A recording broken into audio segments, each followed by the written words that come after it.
So as part of Civil Speed Current Affairs program, we'll be looking at 5 topics.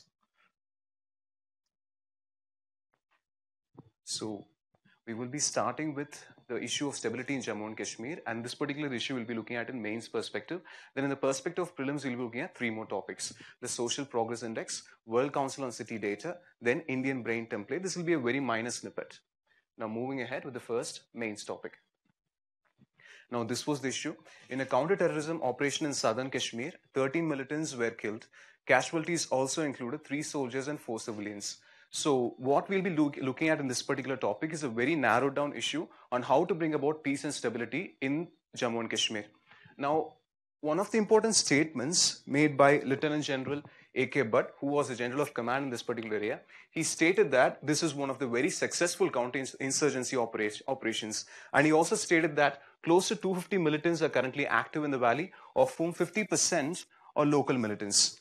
Now, when you talk about the issue of Jammu and Kashmir, usually there are multiple perspectives in order. You have the bilateral issue going on with Kashmir, the geopolitical issue, the larger geopolitical issue with Pakistan, China, and India, and also the historical perspective. Now, what we'll be looking at will be a very narrow issue dealing with within the context of constitutional means and within the borders of India, with whatever India has, without the interference of any other nations, how to go about solving the issue, solving homegrown militancy and bringing about peace and stability. So those area that is the very specific narrow issue we'll be looking at. Now, if you look for that, in the month of November 2015, Mr. Dineshwar Sharma was appointed as a chief interlocutor. Now, the objective of the interlocutor is to engage in sustained dialogue with all the stakeholders. This is not the first time that India has gone for interlocutors. It has been done in the past in 2001, Mr. K.C. Pant, Mr. N.N. Vora in the year 2003, and in the year 2010, a group consisting of 3 interlocutors. Now, what we'll be looking at is all these different committees in the group of 3 interlocutors suggested a lot of measures in which calm could be brought about in the valley, and those are the areas we'll be looking at. Now, most of the recommendations which we'll be seeing right now to the measures which are suggested will be from this particular group of 3 interlocutors. We'll start with the first one. Having a 3-pronged strategy in the valley of Jammu and Kashmir. Now, kindly note that you need to balance your counter-insurgency or anti-militant operations. At the same time, you need to have a proper humane way of dealing with protests. So, a 3-pronged strategy which was suggested by N.N. Vora stated that you need to balance your border management with economic development with proper dialogue. Hence, all 3 go hand in hand. So based on this particular strategy, we look at different measures on ground, what needs to happen, in legislative domain, what needs to happen, and also what economic policies needs to follow. Starting from what measures need to be taken on the ground, reducing army visibility and addressing human rights violations. As you clearly know, the Armed Forces Special Powers Act is in operation in the valley of Jammu and Kashmir. Now, in a very crisp way, AFSPA or Armed Forces Special Powers Act gives immense power to the armed forces. That is, any individual can be arrested or killed just on the basis of suspicion. And the person who is committing this particular act, the special forces personnel, for them there will be complete immunity. They will not be prosecuted without the sanction from the New Delhi government or the central government. So, if there is you need AFSPA implementation in Jammu and Kashmir Valley for better peace and stability. That is true. But at the same time, two things need to be taken into account. The concept of space and time.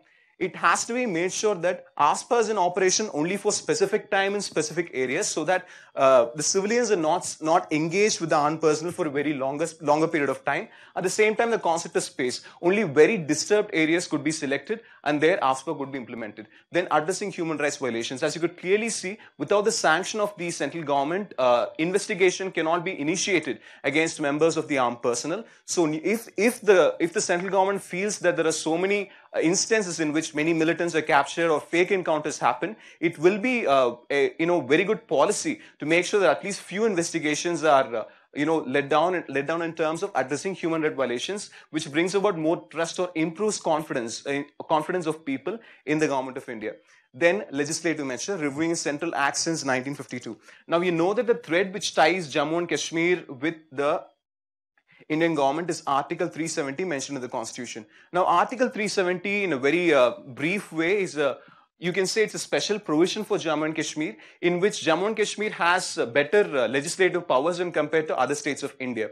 But even then, like since 1942, many central laws have been taken up in Jammu and Kashmir, but that has happened only with the consent of the state legislature of Jammu and Kashmir. What the committee of the three interlocutors suggested was maybe we could have a review of all those acts which has happened since 1952 to give better autonomy to the government of Jammu, to the state government of Jammu and Kashmir, so that they have better opportunities to work with the civilians. And most importantly, appointment of governor. Now, the appointment of governor process is pretty simple. The President of India appoints the governor. The committee suggested that maybe the state government could also be involved in this process. Maybe the state government could give 3 names, and from the 3 names, the government of India could select one particular person as the governor. So there is involvement of state government in appointing the governor. Moving to the other process, looking at the economic measures. The committee suggested setting up special development zones, as most of the areas are hilly areas, and for hilly areas, depending upon the geography, you need to have different economic policies which you cannot pursue everywhere. So you can set up special development zones and parks, and based on the geography of that particular area, specific economic development activities could be encouraged. Then having regional councils at local levels, having regional councils at Jammu, Ladakh and Kashmir. So what you're essentially doing is you're improving people's participation, which gives them more participation in the government, and they'll have better sense of security. And at the same time, once you make them, involve them in government formulation, then you're definitely decreasing the involvement of militants in this particular area, and the influence of separatists will automatically go down. Then finally, reducing the charges or no harsh charges. Now, this you can definitely see in operation, which happened 4 to 5 months back. An amnesty scheme was announced by the Chief Minister of Jammu and Kashmir, stating that the first-time offenders, the first-time stone pelters will not be heavily punished, but they'll be taken up as part of amnesty reformation program, and proper constructive measures they'll be made part of constructive programs. And if you're going to have any harsh charges on them, then there is a very good possibility that they could again get attracted toward militancy. So for avoiding that, this is one more recommendation of the committee. As you could clearly see, in many domains there has been committee suggestions, but these recommendations hasn't been taken forward. And if the situation of Kashmir, the violence in Kashmir needs to be reduced, these policies which has been mentioned here in terms of mains perspective, you can use it as points. At the same time, if they are implemented, they'll definitely have a marked difference. Moving to the next topic on Social Progress Index. Now, kindly note, when it comes to international organizations or reports and indices, the statements or questions which are asked by UPSC is pretty much straightforward. They ask a direct question relatively. They ask the name of the report and which specific organization. They give you options A, B, C, and D. You have this repetition in both 2015 and 2016 prelims. Now, let's talk about Social Progress Index. Now, again, we'll have to start from the most important index which we all know, the Gross Domestic Product.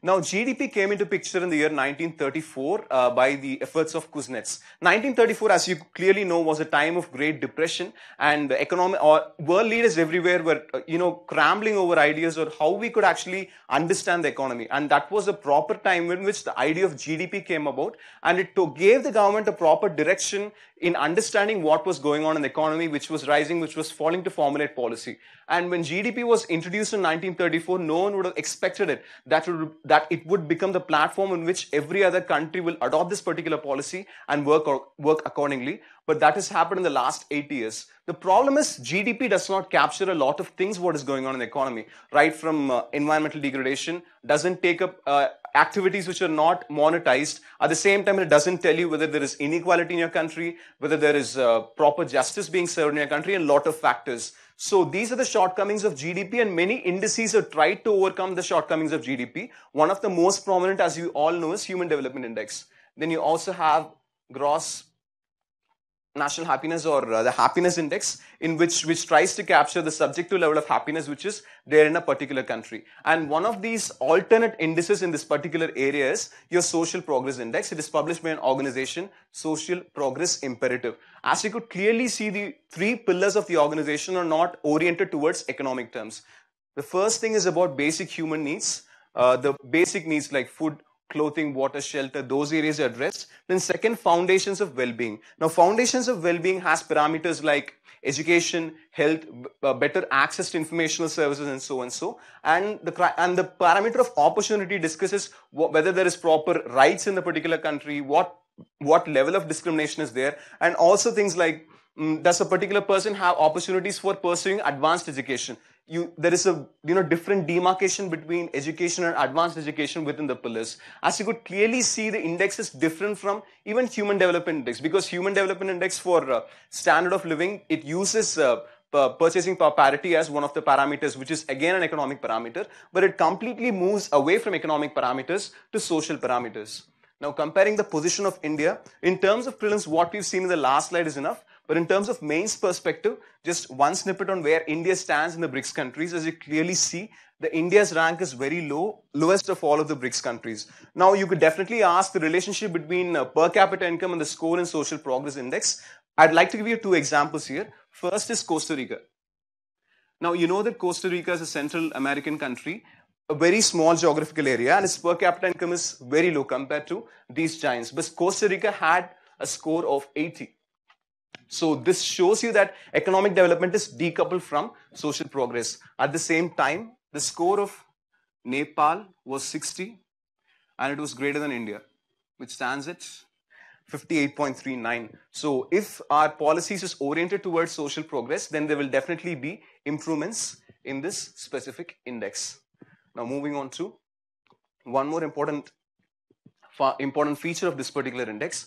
Now, it's not that they provide parameters for national level alone, that is comparing India with countries, but within India, the index is also allowed. Like 6 months back, they had a proper state level social progress index initiative, and Kerala was a top scorer with a score of 68, and Himachal Pradesh came second. And since we are looking at alternative indices, I'd like to introduce one more thing, World Happiness Report. And this report, as you could clearly see, the happiness report is more of a subjective feeling, but kindly note that World Happiness Report is not published by Social Progress Imperative, but from a completely different organization, UN Sustainable Development Solutions Network.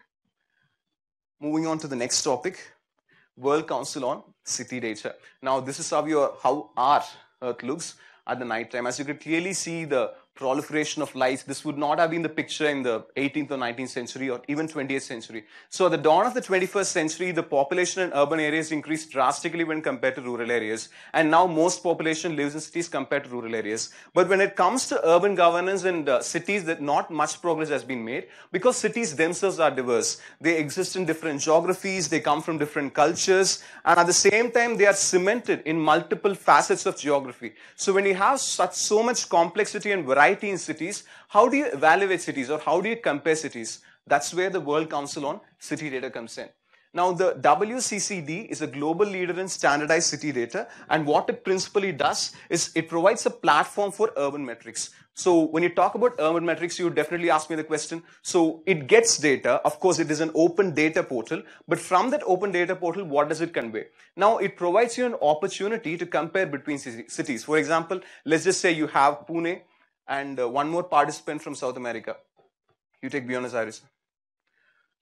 And these two cities could be compared based on different parameters or data which has been obtained. Like what is the level of internet connections in Pune compared to Buenos Aires? And what is the financial stability of the city of Pune compared to Buenos Aires? How safe is one city compared to the other? So there are multiple parameters ranging from wastewater management to internet connections to fire and disaster response, multiple parameters. So based on that, metrics has been designed, and WCCD will be the chief implementing agency for the standard ISO 37120. As you could clearly see, it is the International Organization for Standardization, ISO, and this certification implementation authority is WCCD. Now, the certification level varies over different parameters, starts from aspiring to and ends up in, you have bronze, silver, gold, and platinum rating. So any city which is which wants to get a WCCD rating can also apply for standardization, and they can evaluate themselves. Now, what is the important benefit of WCCDs? First thing is benchmark. Once you have a proper standard, you can definitely compare yourself how effectively you are preparing. Now, one thing you need to note here is you may definitely ask, as you as you stated initially, you have different geographies, cultures, and economies, cities prospering there. How was it possible for us to compare? The principal criteria is data. Irrespective of the diversity in whatever parameters you see, data will always be common when you talk about fire response or wastewater management or electricity or the level of electricity power production in a specific city. So data provides the basic standard in which cities will be compared and provides a benchmark. And second thing is planning and evaluation. You can plan what are the areas you need to improve, at the same time evaluate what will be the parameters you need to look over longer time, evaluate against yourself and evaluate against others. So in terms of improving urban governance, WCCD is very important. Then finally, coming to the last topic of today, the National Brain Research Center, NBRC, is preparing a one-of-its-kind database of brain images that, when compiled together, could result in a so-called Indian brain template. Now, before we talk about brain template, a very small snippet on NBRC. Kindly note that it is an autonomous institute. It comes under the Department of Biotechnology, Ministry of Science and Technology. So that is with respect to this particular center. Now we'll finish off with the last slide. Kindly note what is the particular process is. They map your brain using magnetic resonance imaging. In prelims perspective, this could be important, like whether it's computed tomography or positron emission tomography. It is magnetic resonance imaging. Now you should ask me the question, wait, before we proceed to Indian brain template, what exactly is brain template? Brain template is basically a framework or a reference model.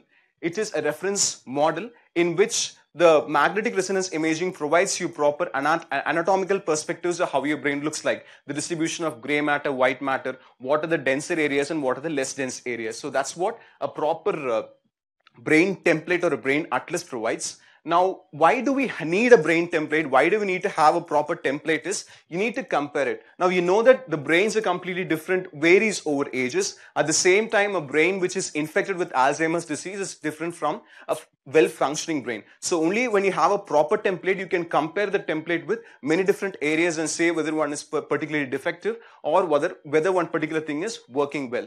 Now, the problem with brain templates is most of the brain templates which are in use today are predominantly from Western countries or belonging to only very specific races, Caucasian race. You do not have brains which are actually processed from brain templates or brain atlases which are taken from different areas. That is the shortcoming of that. So you need proper diversity. Now, China launched its own program in which they devised their own brain template of Chinese citizens. Close to 2,000 people were involved in this program. And India will be creating its own model. The reason is between races, the brain itself varies. There is variation, not just variation in length in terms of length, width and height of the brain, but also in areas which are denser and less dense. So your diagnosis and treatment will depend upon your comparison with brain template. And if your template itself is more closer to accuracy, then there is better diagnosis and treatment. That is the reason you want to have better diversity in your brain templates. And as you could clearly see, the NBRC has launched this project and 150 Indians will be part of this project. It has been said that 150 Indians will be part of this project.